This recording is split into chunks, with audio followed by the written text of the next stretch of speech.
You're listening to The AI Optimist with Declan Dunn.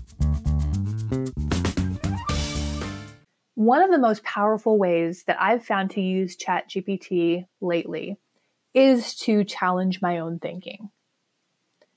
And I didn't even realize how much I needed that until I kind of started experimenting with it. And it just made me start identifying my own blind spots. And this is what I do. I write the thing first. And then I use ChatGPT to summarize or expand or whatever it is I need doing. But I write the thing first, and then I use ChatGPT. And inevitably, I find gaps. I find angles I hadn't thought of or identified. Hey, this week, a sit down with Jessica Mehring, CEO of Horizon Peak Consulting, talking about using AI to challenge our thinking. And Jessica's rich history in creative agencies and big tech companies has led her to doing some innovative research on how people actually use AI and how we can use this to go beyond the tsunami of AI content crap. Enjoy. You brought up something when I was outreaching about an article I'd never read called The Tsunami of Crap by J.A. Conrad. So I looked it up and it's so funny. It's like the tsunami of crap déjà vu we're facing with AI. Yeah, it feels like déjà vu. That is such a good way to put it. And I just feel like I'm hearing this conversation so much right now. Oh, everything on the internet's going to be crap now. We're going to get the deluge of crappy content that everybody's just churning out using ChatGPT. And we're not going to have that quality content that we used to have. We're just going to be drowning in the tsunami of crap. And I don't know. Part of me feels like that's such a negative way to look at it because these tools can be used in positive ways. They can be used in ways that make content better. But in the same way, if you have used Google search lately, you're seeing evidence of this already happening. The search results, they're getting worse and worse. In my opinion, it's harder and harder to find things that really stand out, have an opinion, are authoritative. It is just a lot of kind of the same stuff being regurgitated. And it feels to me like in the last year, it's gotten exponentially worse. What do you think? What has your experience been? There's a copycat element. So yes. An SEO person would copy. So let's say you saw somebody on top, you would scan the article, you'd find a keyword, which by the way, none of this is 100% applicable because Google's algorithm is what rewards you. So they try to study the algorithm, inherently a copycat industry. And then ChatGPT is a copycat of a copycat. Though I will ask you, I've found people who've actually found verbatim from people just using ChatGPT to write it without even editing. What are they doing? Just verbatim. And they're finding it actually taking and stealing actual content from an existing SEO site. Now, let me push to you. Google's algorithm rewards behaviors. So is the problem just with the writers? Or is the problem with Google's algorithm in a way? I'm not trying to get deep here, but really, is the problem, are they incentivizing that kind of behavior? Absolutely. And it's a compounding effect. It's not one or the other. It's a complex issue. Google certainly, and we're picking on Google here, but it's all search engines, reward this kind of behavior. Like you pointed out, the quote unquote bad marketers are propagating this behavior. So it is a compounding effect. But then you also now you're adding the AI element, which there is evidence that it is already creating what we call language homogeny. So a standardization of language, which in some ways can actually be a good thing. It can eliminate bias. It can uplift weaker communicators. But in a lot of ways, it is creating what we could call the tsunami of crap, which is the same content regurgitated, nothing creative about it. And we have this exacerbation of language homogeny. Ill-defined, it becomes mediocrity. Like I have a Facebook friend who actually runs a site for people to self-publish their books, but somebody was ripping him about what he was doing. You're putting this out. And he goes, my market are people who aren't normally writers. I'm not getting people who are writers. I'm getting people who would never write a book, who actually want to write a book. And that this tool is allowing them to upskill. But in the homogeny of language, that's interesting. It's not black and white. Yeah. It's really not. I mean, to your point, for a weaker communicator who is a strong idea creator, a strong ideator, it gives them an opportunity to put those ideas into a form that other people can understand, that other people can consume and be benefited by. So there is certainly a segment of the population that is going to be benefited by generative AI across the board. Now, for the strong communicators, for the strong writers, is this a benefit? This is where we need to talk about how it's being used. Because if you're using tools like ChatGPT to do your writing for you and you're not using it in any other way, there's no evidence it's making writing any better. In fact, one of the studies I found for this literature review that I did in the spring, which was such a fantastic project, I mentioned that I'm in graduate school. I'm getting my master's in communication through University of Colorado at Colorado Springs. And I did this literature review as an independent study in the spring. It found that in a business setting, using ChatGPT for business writing, it cut writing time in half, but it doubled editing time. And it made no difference in the quality of the writing. So how you're using it, I think, makes a big difference. I mean, are you using tools like ChatGPT for just writing? I'm not using it for writing. I'm actually using it for things like finding better analogies. I'm using it as like an expanded thesaurus. So I'm coming up with more creative words. I'm using it to test my thinking. So I might write a summary of an article that I read. And then I will run the article through a tool like ChatGPT maybe, and see what it comes up for a summary and just see if there's gaps, see if maybe I missed something or there's another way to look at something. So I'm testing my thinking.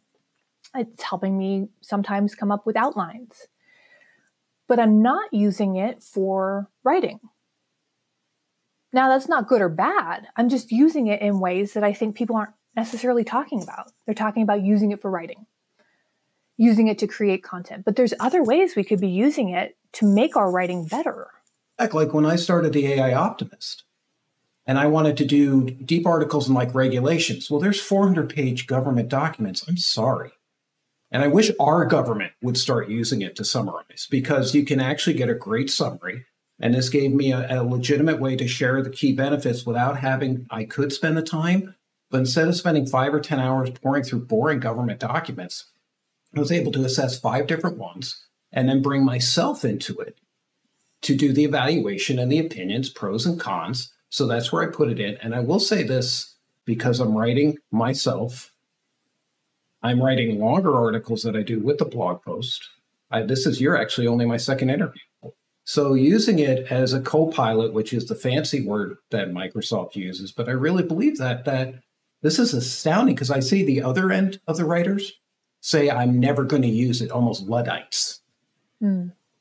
And why wouldn't you use, this is insanely amazing tools that can help you do so many different things, but doesn't have to, that anthropomorphism, it's going to replace me. I put it to you, I think it's actually going to make being a writer and writing well really stand out above the tsunami of crap. What do you think? I think it's going to make the more human pieces of content And, it's very writing focused right now, or image generation. But I think that it's going to impact other forms of content more very soon. But on the writing side, I do think that those of us who spend time making sure we are putting ourselves into the writing and bringing in other voices, having an opinion, bringing in our own experience, which human experience is not something AI can replicate. It's not human. It's a large language model. Yeah, exactly. It can't replicate human experience because it's not human. But I know you well enough by now to know that you have gone into this with eyes wide open. And I have gone into this with eyes wide open. We understand, even though we're not technicians ourselves, that there are limitations to generative AI, that it hallucinates, that you have to check your facts.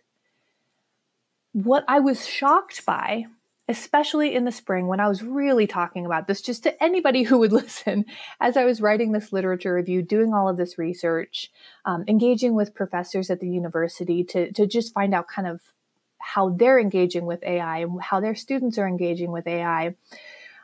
Like I said, I would talk to just about anybody about AI in the spring. And what I was shocked by is almost nobody I talked to knew what hallucination was. And they would say, "Oh, that's such a great word. Did you make that up?" No, I didn't make up hallucination. That's the word that is used to describe tools like ChatGPT making up facts very confidently. It's called hallucination. I'm not that clever. I didn't make that up. Mm-hmm. But the average user, I don't think understands the limitations.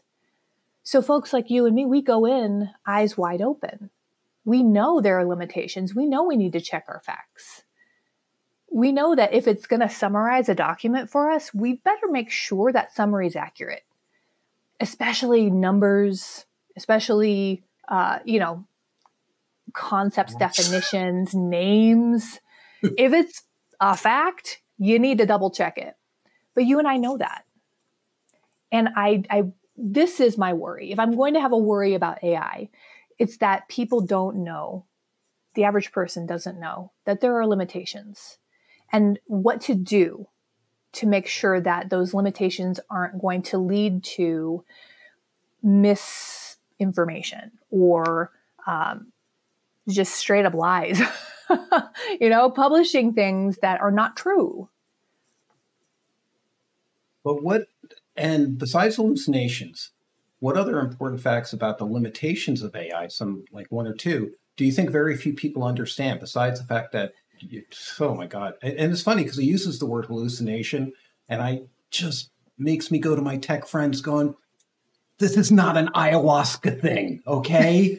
This is not it's not a search engine. It's not lying to you, right? I mean, I get it hallucinates, but that tells the person that there's cognition, that it's like, okay. So what facts about the limitations do you find, and you were pointing out some in academia, that very few people understand besides the hallucination end? Well, you hit on it. It's that it's not a search engine. That it's a large language model trained on a set of data that has an endpoint. It's not Google. It's not, that's not how it operates. That's not the technology. And what I found is a lot of people will think of it or use it, God forbid, as a search engine and not take that next step to then verify what the output is giving them. Now, granted, we should be verifying facts that we find on Google too. Everywhere, right? Yeah. Right? Everywhere. But yeah, I feel like just with the difference in output, if you want to call it output, that Google gives you in that search engine results page, that you almost have sources built in. So yes, you should still dig. You should still cite the sources, find the original source of the data. This is something that I really drive home with my writers here at Horizon Peak. Find the original source of the data. Don't cite a Forbes article that cites a Fortune article that cites a defunct website that you can't even link to anymore. Find the original source of the data. And if you can't find the original source of the data in 10 minutes, you can't use it. That's my rule. But I feel like that's easier to do on Google because that's where you would go to research the source anyway, right? With ChatGPT, though, you got to take that extra step. You got to go over to Google and then check your facts, find the source. Yeah, and really not just validate the information, but I jokingly say people don't understand that these models predict the answer you want. Yes. And I did a whole pod about asking the right questions because it's all about asking, to me, I learned this as a journalist, good questions, listening, hearing the blockage in a good way. Not that I'm not talking about somebody hiding, but like sometimes they're not conscious of an answer that might be there that you're going to be able to make that story really rich. So asking the right questions. And I joke, I said, in a way, ChatGPT and these Gen AIs are a little like an astrology site. It sort of has some information about when you're, and I like astrology, so I'm not against it, but when you're born, and it's like these generalities that come out that may or may not apply. And to understand it's a prediction of what you want, not an answer. Last thing I'll say about large language models is most people don't know that the data that they have scraped is not good. It's Reddit, it's Wikipedia, it's pre-1920 books because they're public domain, it's social media. A year in, we're experiencing model collapse because some of the data is its own. It's the Ouroboros eating its own tail. Can you explain model collapse to folks, just if they're not familiar? I totally agree. Yeah, it's using generative AI output as input for the training. So it's generative AI using its own output to train itself. The Ouroboros eating its own tail. A lot of times the best information from ChatGPT has happened because it has quote unquote human review. And now let's just take it deeper. Human review is going to MTurk, paying people $5 to $10 an hour who aren't usually native English speakers, telling them what the truth is, that to validate it, because they don't know. So what's weird is it's actually creating bias in the data because it's trying to do something. I mean, I'm not saying this in a bad way, but I have this big thing that I think bias is actually a construct of language, and that trying to remove bias assumes that the person knows the truth. And I'm such a generalist, but there's an impossible softball question. Do you think it's sort of like, can we actually remove bias? I think the better question is, should we?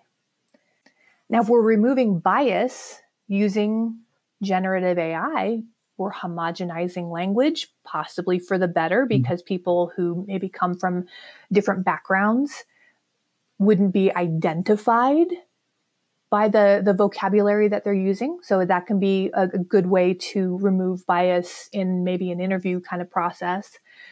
But once we remove all bias and remove all identifiers, then we also lose that group dynamic. We also lose that very human desire to connect with other humans in a group setting, whether that group is a community, a workplace, a family, a religion, a part of the world, a culture. Bias in that way can be a good thing. It helps us connect to one another in a particular context. Let's say you're studying history and you're studying, I hate to say it because we're Americans and Americans always study World War II, and seemingly I wish we could get off of connecting everything to that time period. It's like, but again, to your point of bias and in a good feeling, I'm not saying all negative, we use that.